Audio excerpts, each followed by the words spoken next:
Malam ini pergi ke tempatku. Bab 42.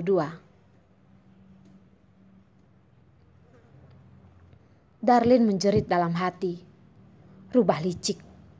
Wajahnya juga terlihat termenung. Jen, ada apa? Oh, barusan aku mendengar orang lain mengatakan sepertinya Rafael dari perusahaan Welles terluka dan dibawa ke rumah sakit. Tidak tahu apa yang terjadi.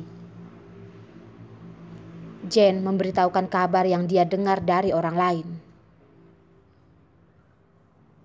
Darlin menganggukkan kepala, mengartikan dia tahu. Dia bukanlah orang yang penasaran, jadi Jen juga tidak merasa aneh. Hanya Hendrik yang melihat ekspresi Jos dan sepertinya sedang memikirkan sesuatu. Ada apa dengan kalian bertiga? Secara bersamaan disihir menjadi bisu ya? Jen dengan tidak senang mengeluh kenapa malam ini semuanya sangat aneh. Yos juga begitu. Darlin juga begitu. Bahkan Hendrik juga seperti salah makan obat. Perasaan seperti dikucilkan ini membuatnya merasa tidak nyaman. Jelas-jelas malam ini dia adalah pemeran utama di acara jamuan ini. Lampu di atas kepala tiba-tiba menggelap, diganti dengan lampu yang remang, membuat mereka bertiga tidak perlu menjelaskan lagi. Penyelenggara acara mengumumkan acara sudah sampai di penghujung, dan ada acara menari yang sudah ditunggu-tunggu oleh Jen. Seiring dengan musik yang terdengar, Jen pun tidak marah lagi. Dengan senang menggandeng tangan Yos dan berkata, Yos, acara menari sudah dimulai. Ayo, kita pergi menari. Yos tidak menolak dan berjalan ke depan dengan Jen. Saat pergi, Jen tidak lupa mendesak. Darlin, kamu dan Hendrik juga ikut ya? Kalau tidak, penari terhebat malam ini pasti adalah aku. Hendrik pun membungkukkan badan dan menyodorkan tangan, melakukan gerakan yang gentle dengan lembut berkata, Tuan putriku, apakah aku memiliki kehormatan untuk menari denganmu? Darlin menaruh tangannya di telapak tangan Hendrik dengan bercanda berkata, Hendrik, aku lebih bersedia kamu memanggilku Ibu Tiri Cinderella. Hendrik termenung, tersenyum lebar. Orang yang dia sukai benar-benar berbeda. Semua wanita ingin menjadi putri. Dia malah ingin menjadi ibu tiri. Benar-benar imut. Mereka berdua juga masuk di antara orang-orang. Perlahan berjalan ke panggung menari. Mungkin karena lampu terlalu gelap. Setiap pasangan yang menari tidak tahu siapa yang ada di samping mereka. Hanya bisa melihat pasangannya sendiri saja. Musik yang indah di suasana yang romantis ini memberikan sebuah perasaan yang istimewa. Katanya adalah menari, tapi sebenarnya hanya tarian sederhana saja. Berputar dan melompat, sampai di saat tertentu mungkin akan berganti pasangan. Ini adalah hal yang menarik dari tarian ini.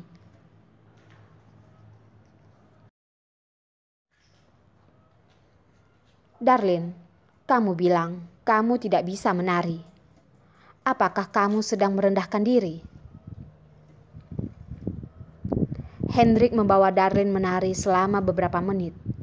Baru menyadari kalau langkah tarian Darlin sangat tepat, bahkan lebih tepat darinya. Seperti menjawab ucapan Hendrik, Darlin langsung menginjak kaki Hendrik. Aduh, maaf Hendrik, aku menginjak kakimu. Tidak apa-apa, asalkan kamu ikuti saja irama tadi. Hendrik dengan sabar menjawab. Dia mungkin salah, karena setelah dia mengatakan itu, Darlene sudah menginjak kakinya beberapa kali. Darlene terus meminta maaf, dalam hati malah merasa lega. Dia hampir mengungkapkan dirinya yang sebenarnya. Sebenarnya, Darlene adalah orang yang berbakat menari. Hanya saja karena beberapa alasan, dia tidak bisa memilih hal yang dia sukai. Untuk Hendrik tidak menyadari, saat menginjaknya lagi, Darlene pun merasa tidak enak. Dengan merasa bersalah berkata, "Hendrik, aku terlalu bodoh. Lebih baik kamu menari dengan orang lain saja. Aku tidak akan keberatan. Aku akan cari tempat untuk menunggumu saja." Hendrik mendekati telinga Darlene, lalu berkata, "Tidak apa-apa. Injakanmu tidak sakit, dan rasa sakit ini aku menerimanya dengan ikhlas." Wajah Darlene langsung menjadi panas. Tidak tahu bagaimana dia menjawabnya. Musik yang tenang tiba-tiba menjadi keras. Ini adalah pertanda mengganti pasangan. Darlene berputar. Tangan mereka berdua juga ikut terlepas. Saat dia sadar, dia sudah jatuh di pelukan orang lain. Napas yang dingin dan disertai aroma rokok. Aroma yang tidak asing membuat seluruh tubuhnya gemetar. Kenapa? Kenapa dia bisa jatuh di tangan Jos? Kalau begitu sekarang di sisi Hendrik adalah Jen. Menari denganku juga akan membuatmu tidak fokus. Iya. Suara pria yang indah itu menyentuh hatinya. Seperti sebuah batu yang terjatuh di atas danau, hati Darlene yang tenang, air muncrat. Kenapa adalah kamu? Kenapa bukan aku? Jos dengan nada rendah balik bertanya. Napas yang panas terasa di telinganya. Begitu panas hingga membuat telinganya membara. Pria ini pasti sengaja. Kalau begitu, jangan salahkan dirinya jika tidak sungkan. Awalnya dia menginjak Hendrik, Darlene hanya menginjaknya dengan ringan, tidak mengeluarkan tenaga. Saat giliran Jos, dia pun tidak sungkan lagi. Sepertinya sedang melampiaskan ketidakpuasannya. Setiap injakannya pun sangat kuat. Membuat pria yang ada di depannya mendengus beberapa kali. Bagaimanapun, hari ini dia memakai heels setinggi 8 cm. Bukan bercanda. Dia masih sengaja berpura-pura merasa bersalah dan berkata, "Benar-benar maaf, aku tidak sengaja, Tuan Jos." Jos pun mengerahkan tenaga. Mereka berdua yang awalnya sudah sangat dekat pun seperti menempel pada satu sama lain. Dengan suara dingin yang seperti menyihir dengan jelas berkata, "Tidak apa-apa, aku tidak keberatan." Darlene sangat marah. Jos pasti sengaja, dan tangan Jos juga berada di sana.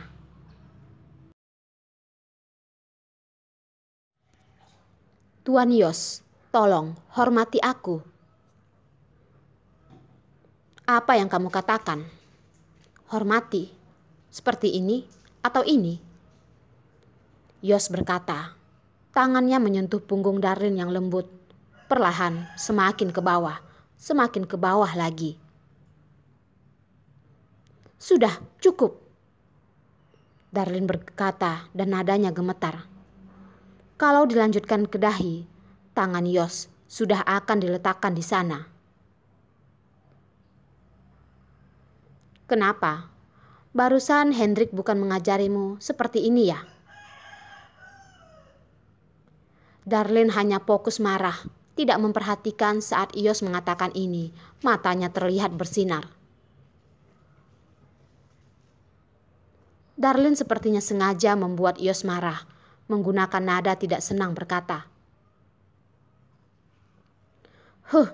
dia tidak akan begitu rendahan sepertimu. Dia sangat menghormatiku. Jadi Hendrik sama sekali tidak menyentuh kulitnya. Yos pun merasa lega dan tidak memperdulikan ucapan Darlin yang sedang marah dengannya. Kelihatannya Tuan Hendrik sangat baik.